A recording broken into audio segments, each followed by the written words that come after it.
The air in the processing hall at Paris Island was a thick, unbreathable cocktail of industrial-grade floor polish, nervous sweat, and the faint, metallic tang of fear. It clung to the back of the throat. Sunlight, sliced into harsh, geometric bars by the high, barred windows, did little to warm the cavernous space.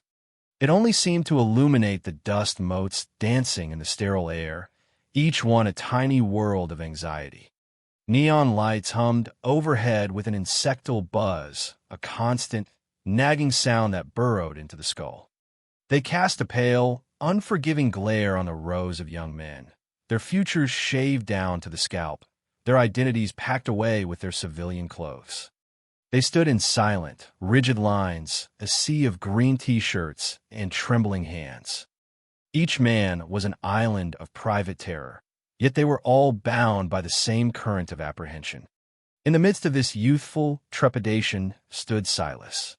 He was an anomaly, a stone of impossible age dropped into a river of saplings. 70, maybe 80 years old, he stood with a stillness that was utterly alien to the fidgeting energy surrounding him. His clothes were simple, worn but clean. A faded flannel shirt, buttoned to the collar. Durable trousers that had seen decades of service. His shoes were old leather, cracked and creased like a map of a long and arduous journey. His face was a testament to time's patient sculpture. Deep lines radiated from the corners of his eyes, channels carved by countless sunrises and a few too many storms. His hands, resting calmly at his sides, were knotted with age, the skin thin as parchment over the bone. A slight, almost imperceptible tremor ran through his left hand, a quiet betrayal by his own nervous system. But his eyes were a different story. They were the color of a deep, cold well, and they held a stillness that defied the trembling of his hand. They did not dart around the room, taking in the intimidating architecture or the nervous faces. They simply looked forward, patient and unwavering. He was a redwood in a field of grass. The recruits near him kept a careful, confused distance. They whispered behind their hands, their fresh faces a mixture of pity and suspicion. Was he lost? Was he some kind of general's father on a misguided tour? The thought that he was one of them was too absurd to contemplate. Then came a sound.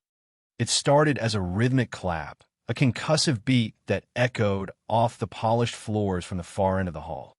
Clap, clap, clap. It was the sound of hard-soled boots striking linoleum with predatory intent. The recruits stiffened. Spines that were already trying to be straight somehow became straighter, harder. Heads snapped forward. The source of the sound appeared, striding down the aisle between the lines of men, like a predator inspecting its prey. Drill Sergeant Crane. He was young, maybe 28, and built like a monument to brutal efficiency. His jaw was a sharp, unforgiving angle, his eyes were chips of granite, and his uniform was so crisp it looked like it could cut paper. The campaign hat, its brim pulled low and flat, shadowed his face, making him seem less like a man and more like a symbol of implacable authority. His voice, when it came, was not a shout. It was a low, serrated growl that sliced through the humming silence. Eyes forward, 100 pairs of eyes, which had instinctively followed his approach, snapped back to the blank walls in front of them. Crane moved with a coiled, muscular grace. He stopped at random, leaning into a recruit's personal space, his voice a venomous whisper. "You think you're scared now, maggot? You have no idea what scary is." He would poke a finger into a chest that was trying not to heave with panicked breaths. "Breathe my air again, and I will personally unscrew your head and see what's rattling around in there." His words were cruel theater, designed to dismantle a man and rebuild him as something else. He was a master of his craft, and he was enjoying it. Then, his practiced, predatory gaze fell upon Silas. Crane stopped. The rhythmic clapping of his boots ceased, and the sudden silence was louder than the noise had been. He tilted his head, a gesture of pure, theatrical disbelief. His lips curled into a smirk that was all contempt and no humor. Recruit Miller, standing 2 places behind Silas, watched it all. Miller was young, but he was an observer. He saw things other people missed. He'd noticed the old man earlier, had felt the strange aura of calm that emanated from him, an aura that seemed to bend the nervous energy of the room around it. Now he watched Drill Sergeant Crane, and a knot of unease tightened in his stomach. Crane took a slow step closer to Silas. He circled him once, his boots whispering on the floor. He was a shark inspecting a piece of driftwood that had inexplicably appeared in his feeding ground. Well, Crane drawled, his voice loud enough for the entire section to hear. What do we have here? He stopped directly in front of Silas, planting his feet wide.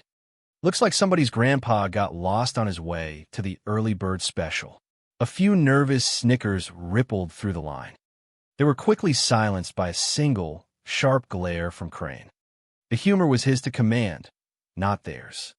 Silas did not react. He didn't flinch. He didn't look up. His gaze remained fixed on the wall ahead, his expression placid. His stillness was a stone wall against which Crane's arrogance crashed. This infuriated the drill sergeant. His power came from fear, from reaction, from the trembling of a recruit's chin. This old man offered him nothing. It was like yelling at a mountain. Hey, Crane snapped, his voice sharper now. I'm talking to you, Pops. Silas slowly, deliberately turned his head. His ancient, calm eyes met Crane's granite stare. There was no fear in them. There was no anger. There was only a quiet, patient waiting. You in the right place, old-timer. Crane sneered, leaning in close. The smell of his cheap, bracing aftershave washed over Silas. This is the Marine Corps, not a nursing home. We don't have Jell-O cups and shuffleboard here. Silas's voice, when it finally came, was a low rasp, like stones grinding together at the bottom of a river. I'm where I need to be. The simple, factual statement, devoid of any emotional defense, seemed to enrage Crane even more. It was defiance in its purest form. The defiance of a man who had no need for Crane's approval, his fear, or his attention. You where you need to be, Crane mimicked in a high, mocking tone. He laughed, a harsh, barking sound. You're in my line, wasting my oxygen. This line is for warriors, for men who want to fight for their country, not for relics who should be in a museum. He jabbed a finger towards Silas's chest, stopping just short of touching him. Look at you, shaking like a leaf. You probably couldn't even hold a rifle, let alone fire 1 inch. The tremor in Silas's left hand was more pronounced now, a visible flutter. But his right hand, Miller noticed, was perfectly, unnaturally still. It hung at his side, relaxed but steady as granite. Get out of my line, Crane ordered, his voice dropping back into its dangerous growl. Silas did not move. Did you hear me? Crane's face was turning a blotchy red. I gave you an order, old man. Get out of my line. The recruits held their breath. The air grew heavy, charged with the promise of an ugly explosion. Miller felt a powerful protective urge. It was wrong. Everything about this was wrong. You didn't treat your elders this way. You didn't treat anyone this way. But he was a recruit, a nobody. To speak up would be to invite a world of pain, to single himself out for the special kind of hell reserved for the defiant. So he stayed silent, his jaw clenched, his conscience screaming. Crane, denied the obedience he craved, escalated. What's the matter, you deaf? Or is your brain just as old and broken as the rest of you? He began to pace in front of Silas, his movements agitated. You know what I think? I think you're a fraud. Some old fool who wants to steal a little bit of glory. Did you even serve? Let me guess. Cook? Supply clerk? Bet you never heard a shot fired in anger in your entire life. Silas remained silent, his gaze having returned to the far wall. He seemed to have retreated into himself, to a place where the drill sergeant's words were just meaningless noise, like the buzzing of a fly. Crane stopped his pacing. He had an idea. A cruel, brilliant idea that would expose this old man for the fraud he was and reassert his own dominance in front of the recruits. You got an ID, old man? He demanded. Some proof you have any right to stand on this hallowed ground. He held out his hand, palm up, a gesture of absolute command. Let's see it. Now, for the first time, Silas's composure seemed to shift. A flicker of something, memory, pain, weariness, passed through his deep-set eyes. He slowly reached into the back pocket of his trousers. His movements were careful, deliberate, as if every joint ached. He pulled out a wallet. It was ancient, the brown leather worn smooth and dark with age, the seams frayed. It looked as old and tired as the man who held it. As his fingers fumbled with the clasp, his mind drifted. The feel of worn leather in his hand. Not this wallet. Another one. The humid, oppressive weight of the air, thick with the smell of rot and rain. The jungle was a living thing, a green monster that wanted to swallow you whole. He's not in a processing hall. He's in a makeshift command tent, lit by a single, sputtering lantern. Rain hammers on the canvas roof. A man with a face like a clenched fist slides a laminated card across the rough wooden table. New ID, Spectre, the man grunts. Don't lose it. It doesn't exist. The name on the card isn't his. The face is his, but younger, harder. The eyes hold a different kind of stillness. The stillness of the predator, not the patient stone. A voice crackles from a radio in the corner, a ghost in the machine. Carbon Fox to Spectre, you have a go. Repeat, you have a go for Operation Nightshade. Spectre. The name felt like a lifetime ago. A different man. A ghost. He blinked. The humid jungle receded, replaced by the sterile air and humming lights of Paris Island. Drill Sergeant Crane was still there, his hand outstretched, his face a mask of impatient fury. Having a senior moment, Grandpa? The ID. Handed over. From the corner of the room, another man was watching. Master Gunnery Sergeant Reyes. He was an old-timer himself, a man with 30 years of service etched into his face. He was in charge of logistics for the depot, and he rarely interfered with the drill instructor's methods. But he'd been watching the exchange, and like Recruit Miller, he felt a deep, instinctual wrongness about it. There was something in the old man's posture, in the unshakable calm of his gaze, that spoke of a discipline deeper and older than anything Crane could comprehend. It was the posture of a man who had been through the forge and come out the other side, made of something harder than steel. Miller, taking a massive risk, caught Reyes's eye. He gave a subtle, almost imperceptible shake of his head, a silent plea. Reyes saw it. He saw the desperation in the young recruit's eyes and the profound disrespect being shown by the drill sergeant. He nodded once, a curt, decisive gesture. Reyes turned and walked briskly to a wall-mounted phone, his face grim. He knew who to call. He knew there was only one man on this entire base who could fix this. Back in the line, Crane's patience had finally snapped. The old man was still fumbling with his wallet, his trembling hands making the simple task impossible. That's it, Crane exploded. I've had enough of this disrespect. He reached out and grabbed Silas's arm. His grip was brutal, his fingers digging into the old man's thin bicep. We're done here. Let's go, old man. I'm personally escorting you to the gate. Your little game is over. It was the final overreach. The physical contact. The moment the confrontation tipped from verbal humiliation into physical assault. And at that exact moment, the world changed. Boom! The double doors at the far end of the hall flew open with such force that they slammed against the walls, the sound cracking through the room like a rifle shot. Every head, including Crane's, snapped toward the sound. Framed in the doorway stood General Vance. He was the commanding general of Paris Island, a man who was more of a legend than a reality to the recruits. He was flanked by two stone-faced military policemen in full gear, their hands resting on their sidearms. Vance was a tall man, immaculate in his decorated uniform, his chest a billboard of military achievement. His face was stern, his eyes radiating an intensity that made Crane's manufactured intimidation look like a child's tantrum. The entire hall fell into a silence, so profound it was almost a physical presence. The humming of the lights seemed to have stopped. The sound of breathing ceased.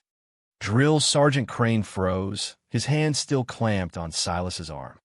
His face went from crimson rage to chalk white in a heartbeat. Confusion warred with terror in his eyes. General Vance's gaze swept the room, cold and assessing.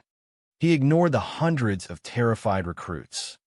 He ignored the petrified drill sergeant. His eyes landed on the old man, and they softened. The hard lines of his face eased, and an expression of profound, unmistakable reverence replaced his fury. He strode forward, his footsteps echoing in the tomb-like silence. The MPs followed, their movements crisp and robotic. He did not slow down until he was standing directly in front of Silas. He completely ignored Crane, who let his hand drop from Silas's arm as if it had been burned. General Vance looked at Silas. He took in the worn clothes, the trembling hand, the tired lines on the old man's face. Then he looked into his eyes. He drew himself up to his full height, his back ramrod straight.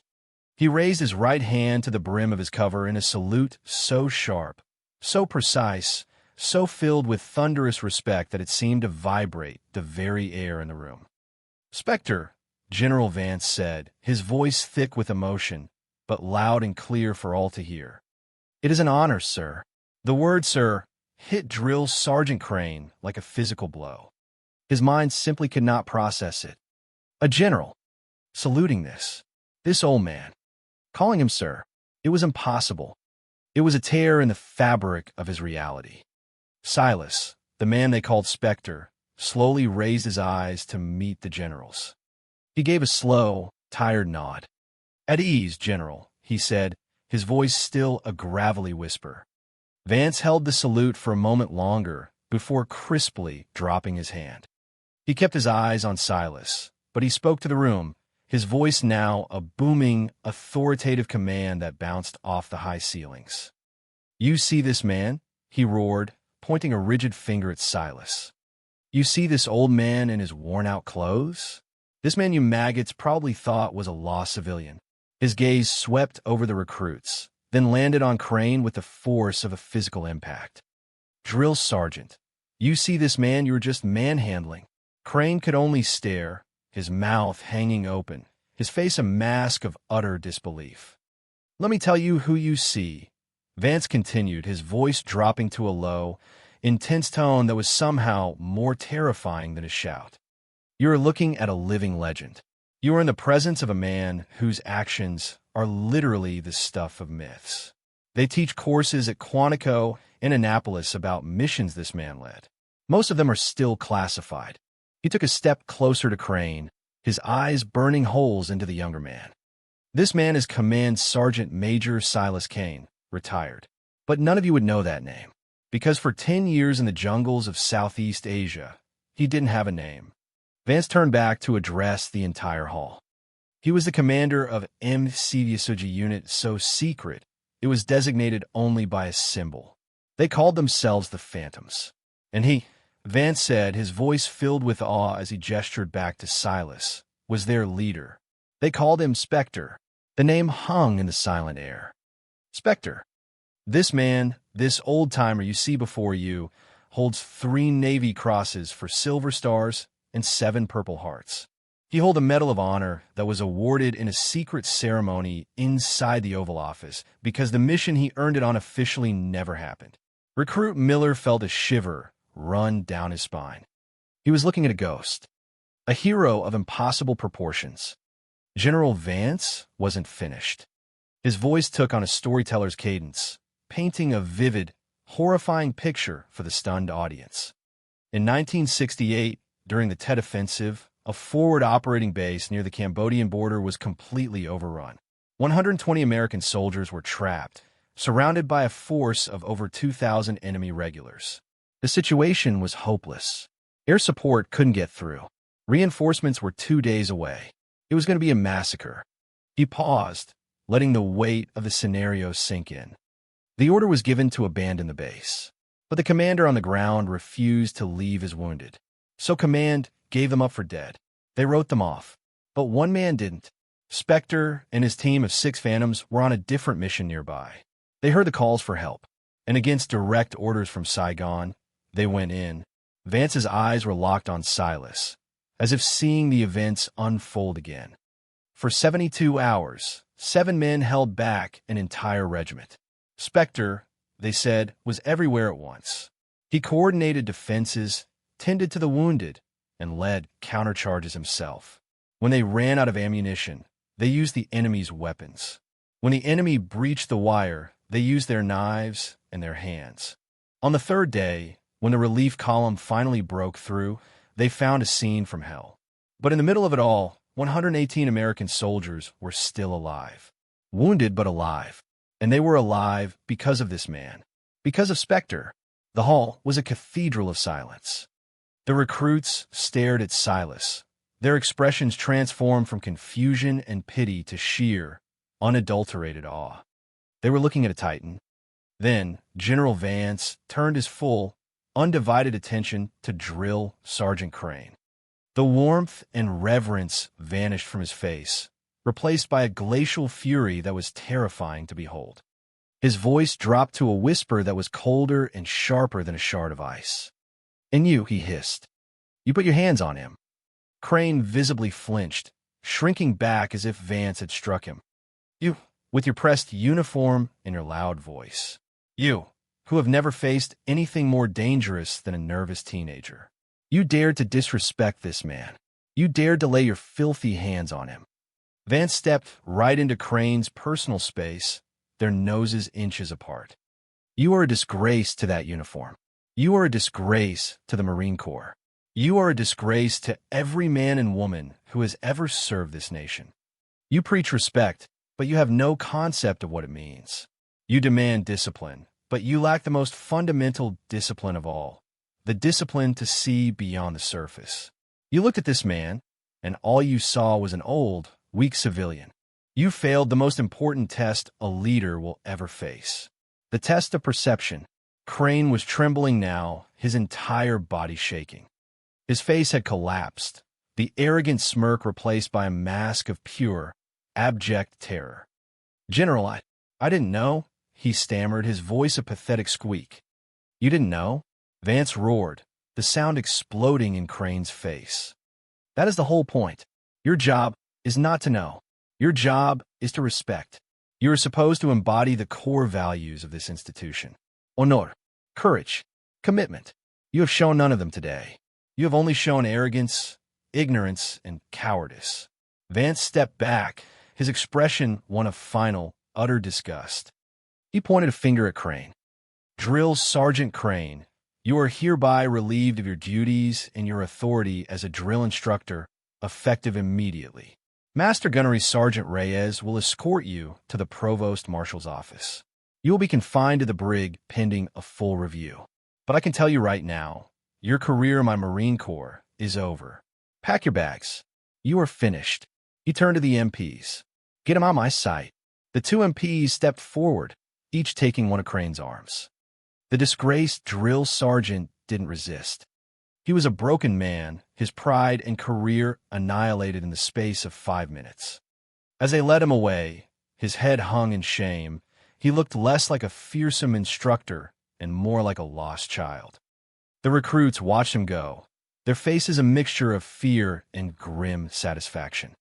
Justice had been swift, total, and awesome to behold. With Crane gone, a strange quiet descended once more. General Vance turned back to Silas, his demeanor instantly shifting back to one of deep respect. "Sergeant Major," he said gently, "I apologize. For him. For this entire institution. There is no excuse for what happened here." Silas finally looked away from the far wall. He looked at the general, and a faint, sad smile touched his lips. "He is young, General, full of fire. The Corps needs men like that. They just need to be pointed in the right direction." It was a moment of profound grace. He was defending the man who had just humiliated him. Vance seemed taken aback by the old warrior's magnanimity. "You are a better man than I am, Spectre," he said quietly. "Sir, if I may ask, what are you doing in the recruit processing line?" Silas finally opened his ancient wallet and retrieved a small, laminated card. He handed it to the general. It was a visitor's pass. "My grandson," Silas said, a hint of pride in his gravelly voice. "His name is Daniel Miller. He's in this company. Today is family day. I think I took a wrong turn at the main hall." General Vance looked at the ID, then slowly turned his head until he found Recruit Miller, who was standing frozen in line, his heart pounding in his chest. Their eyes met. The general's expression was unreadable. He turned back to Silas. "I see. Well, let's get you where you need to be. I'll escort you personally." "That won't be necessary, General," Silas said, taking his pass back. "I can find my way." He declined the offer of a ride of any fanfare. He just wanted to be a grandfather. He turned to leave, and as he did, the sea of recruits parted for him. They created a wide, clear aisle. No one was ordered to do it. It was a spontaneous, instinctual act of mass respect. As Silas walked down that aisle, his steps slow and steady, every single recruit stood a little taller, their eyes locked on him with a reverence they had never shown anyone. He walked past his grandson, and for a brief moment he paused. He placed a steady right hand on Miller's shoulder. "I'm proud of you, son," he whispered. Then he continued on his way, a quiet legend walking out of the room, leaving a silence behind him that was heavier and more meaningful than any shouted command. The story of that day became a permanent part of the lore of Parris Island. Drill Sergeant Crane was dishonorably discharged within a week. General Vance instituted a new block of instruction for all incoming drill instructors. It was a simple lesson, taught with the aid of a single, grainy black-and-white photograph of a young man with hard eyes in a jungle. The lesson was about perception, humility, and the fact that the greatest warriors often hide in the plainest of shells. The final exam for the course was a single question: who was Spectre? As for Silas, he found his grandson. They sat together on a simple wooden bench, away from the crowds, sharing a bottle of water. Daniel Miller, still overwhelmed, finally found his voice. "Grandpa," he said, his voice cracking. I never knew." Silas looked out over the parade deck, where platoons were marching with crisp precision. He watched them for a long time, his ancient eyes seeing things his grandson couldn't imagine. He saw ghosts and memories, triumphs and regrets. He saw the long, unbroken line of service that stretched from his generation to his grandson's. "There wasn't anything to know," Silas said finally, his voice a soft rasp against the salty air. "The man they talk about, Spectre, he stayed in the jungle. I'm just your grandfather." The silence he left behind in that processing hall was the loudest sound the world had ever heard.